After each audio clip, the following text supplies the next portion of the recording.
The Google Glass feature no one is talking about.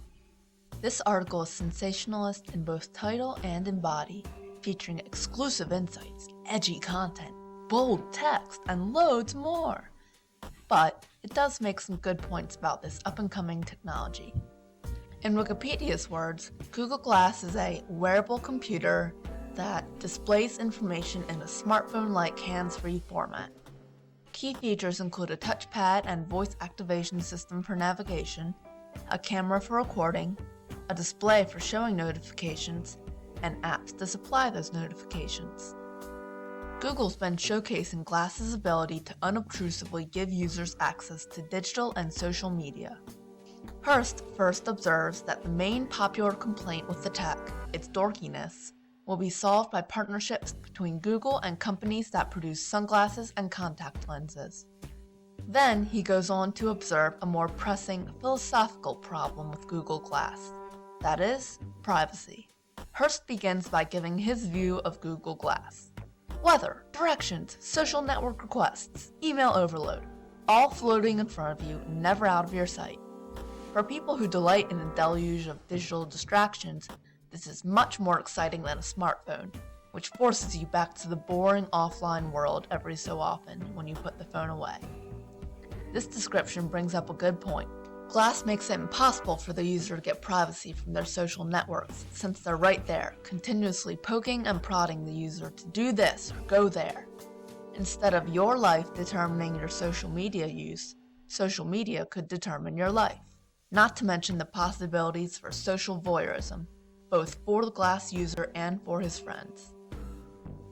An earlier reading, Carr's The Juggler's Brain, also comes to mind, with its research on what staring at web pages does to our mental acuity.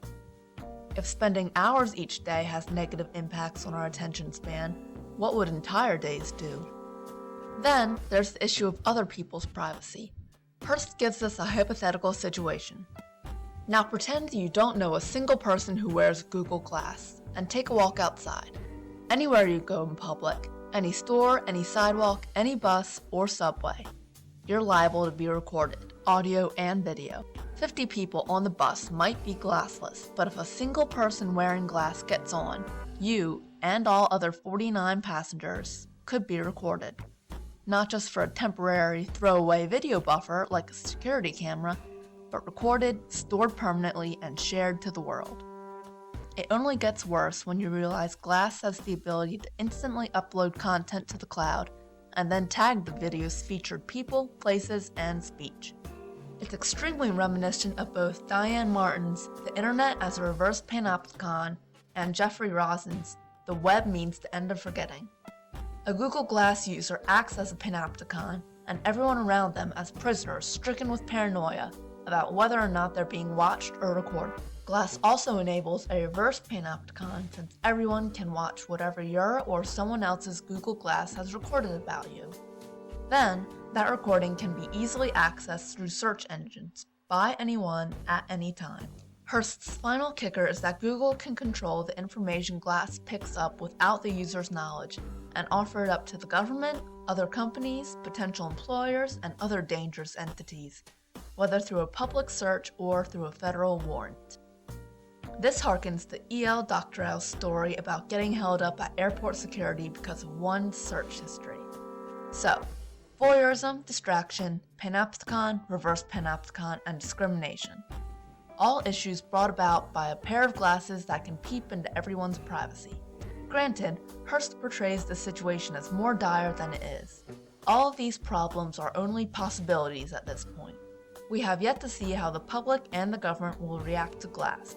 Plus, it's difficult to believe that data recorded by Glass would be this unrestricted, especially in light of the recent popularity of privacy-related apps like Secret, Whisper, and Snapchat.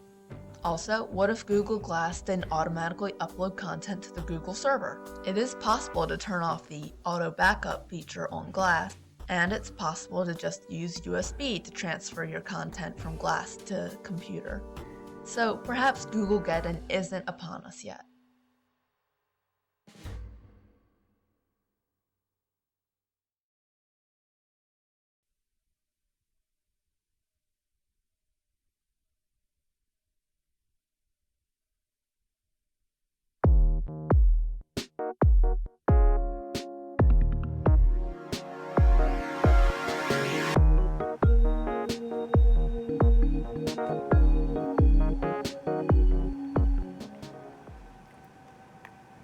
Good morning, I'm Kristen Folletti and welcome to News Desk on SiliconANGLE TV for Monday, March 25th, 2013.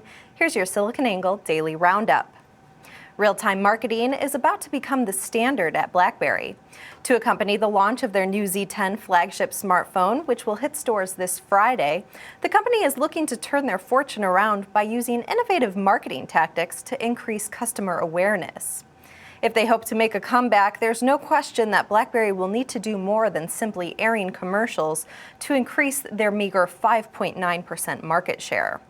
With this new aggressive stance on marketing and the addition of several digital advertising agencies to their team, it appears that BlackBerry's new marketing strategy will be built around a tactic known as takeover. Takeovers have successfully been launched in the UK and involve an ad completely taking over your internet browser. For example, you may be on Facebook and all of a sudden your screen will look like a BlackBerry Z10.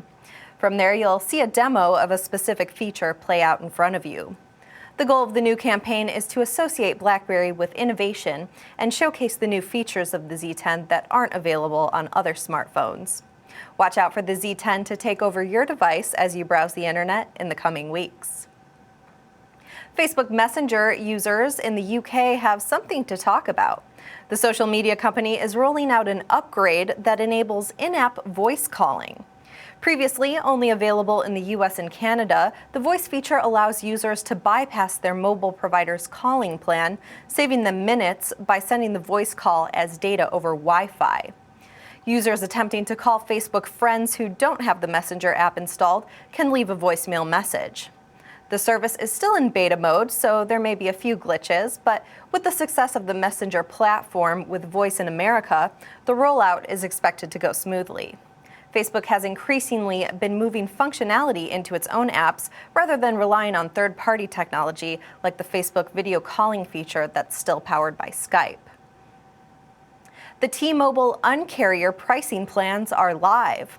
The fourth largest mobile phone carrier has unveiled the new no-contract pricing plans. Other carriers offer a few monthly prepaid plans, but a major carrier completely eliminating the customary 2-year commitment like T-Mobile has just done is unprecedented. Seeking to disrupt the mobile phone sector, the U.S. subsidiary Deutsche Telekom is offering a base plan that offers unlimited talk and text and 500 megabytes of data for only $50. Customers with a need for speed can upgrade to unlimited data for $20 a month or up to 12 gigs of hotspot data with tiers up to $110 a month. The new model could put T-Mobile in a position to be the market price leader as it's remarkably less expensive than other major carriers. It has the advantage on price, but T-Mobile's HSPA Plus isn't as fast as the LTE offered by its rivals. T-Mobile is in the process of rolling out its own LTE data network, which will eventually be an advantage rather than a liability. If and when the carrier gains access to the iPhone, it could have all the pieces in place to shake up the market. Evernote has inked a deal with Deutsche Telekom and will be providing the premium version of its software free for a year to the company's 59 million customers. The companies are describing the partnership as a win-win-win. Deutsche Telekom customers win as they get to take advantage of the advanced features like larger upload limits, faster search speeds, note sharing, and offline availability of notes at no cost. Evernote Chief Executive Phil Libin is excited about getting Evernote Premium in front of users, saying the people who start with Premium are much more likely to continue paying for it once the trial ends. Most of Evernote's revenue comes from customers who upgrade to the premium version, which costs $45 a year or $5 a month. Deutsche Telekom, which has similar deals in place with the subscription music app Spotify and security company Lookout, is actively seeking such partnerships in order to share revenue from the growing smartphone app ecosystem. Such investments are likely to result in higher ARPU, or average revenue per user. The company's senior vice president of business development and venturing put it precisely, saying, "This smart ARPU is something we're very interested in. When the customer gets Evernote from us after the free trial ends, we will get a revenue share." Strategic partnerships like this are becoming more and more common, with app developers partnering with carriers and device makers to increase their market share. Friends don't let friends drive with Google Glass, at least not in West Virginia if Congressman Gary Howell has anything to say about it. He's seeking to amend the bill that outlawed driving and texting so that it also disallows using a wearable computer with head-mounted display, otherwise known as Google Glass. The original bill prohibited the use of electronic communication devices without hands-free features, but Congressman Howell is now seeking to protect drivers from the hazards of Google's hands-free device, saying, "It's mostly the young that are the tech-savvy that try new things. They're also our most vulnerable and underskilled drivers. We've heard of many crashes caused by texting and driving, most involving our youngest drivers. I see the Google Glass as an extension." The amendment reads, "A person may not drive or operate a motor vehicle on a public street or highway while using a wearable computer with head-mounted display." It doesn't specifically prohibit drivers from wearing such devices, which users will eventually be able to install in prescription glasses. It's unclear how law enforcement agencies in West Virginia will be able to determine if drivers are actually using the device. If passed, the law will be enforced starting on July 1st of this year. Facebook CEO Mark Zuckerberg will be trying his hand at lobbying. He and other tech executives are forming a Washington, D.C. advocacy group. It's thought that issues like immigration and education reform will be the focus of the group, as legislation in these areas can have a tremendous impact on the tech community. Analysts suspect that a group of entrepreneur heavyweights like this will have a good chance of influencing lawmakers to make policy changes. Peter Thiel, the co-founder of PayPal, has plans to launch Blue Seed, a yacht-based startup accelerator that will be anchored on international waters off the coast of San Francisco, so that foreign entrepreneurs without a U.S. passport or H-1B visas can come to work. Zuckerberg and the D.C. advocacy group hope to bring about this type of immigration reform legislation that will make such workarounds a thing of the past. If any measure indicates the popularity of a cell phone OS, it's the number of apps available for it. And today, Metro Store Scanner, an unofficial app tracker, indicated that the Windows Store has just surpassed the 50,000 mark. But try not to get carried away by the milestone, as the number of apps on a market doesn't necessarily reflect the quality of the apps, and many critics are questioning the quality of Microsoft's app filter. For example, several apps are simply various editions of the same product with only different color schemes. This milestone may also have been a bit of bad news for the folks at Microsoft, as it's got people looking at this metric under a microscope, and it's producing some worrying news. The production of apps has been slowing over the past few months, and except for a small resurgence during March, the total number of new apps to hit the marketplace has slowly been dropping, down from 600 last November to around 200 this February. Divorce is almost always a very expensive endeavor, and for Cisco, it's no different. After a 6-month-long courtship with the networking giant, patent licensor Expert Universe Incorporated was duped into handing over intellectual property under the promise of a partnership with Cisco. However, Cisco had no interest in any partnership and instead took the two patents for their own use.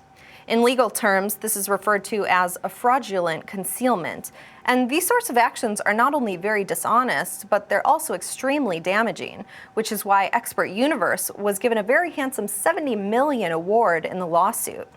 Cisco heads told the jury that Expert Universe's failure was caused by mismanagement and a lack of leadership. However, with some companies, like theirs, intellectual property is their primary asset. The jury found it clear that Cisco's actions were intentional, despite their lawyers stating their actions were appropriate. There's no indication yet on whether or not Cisco wants to appeal the case. Google Glass is about to get some competition. Sony has plans of its own for wearable computing. The patent for its new product reads, "A head-mounted display apparatus includes an image display device, a wearing device with which the image display device is worn on a head of an observer, and an attachment member with which the image display is attached to the wearing device. The patent drawing shows a device that is even more bulky than the Google Glass, with earbud attachments mounted on the arms. Sony, the maker of the famed Walkman, has decades of experience in producing and distributing consumer devices, which will likely make them a formidable competitor in the wearable computing market. And that's your daily roundup for Monday, March 25th, 2013. For more breaking analysis and daily coverage of the latest in tech innovation, join us mornings at News Desk here on SiliconANGLE TV.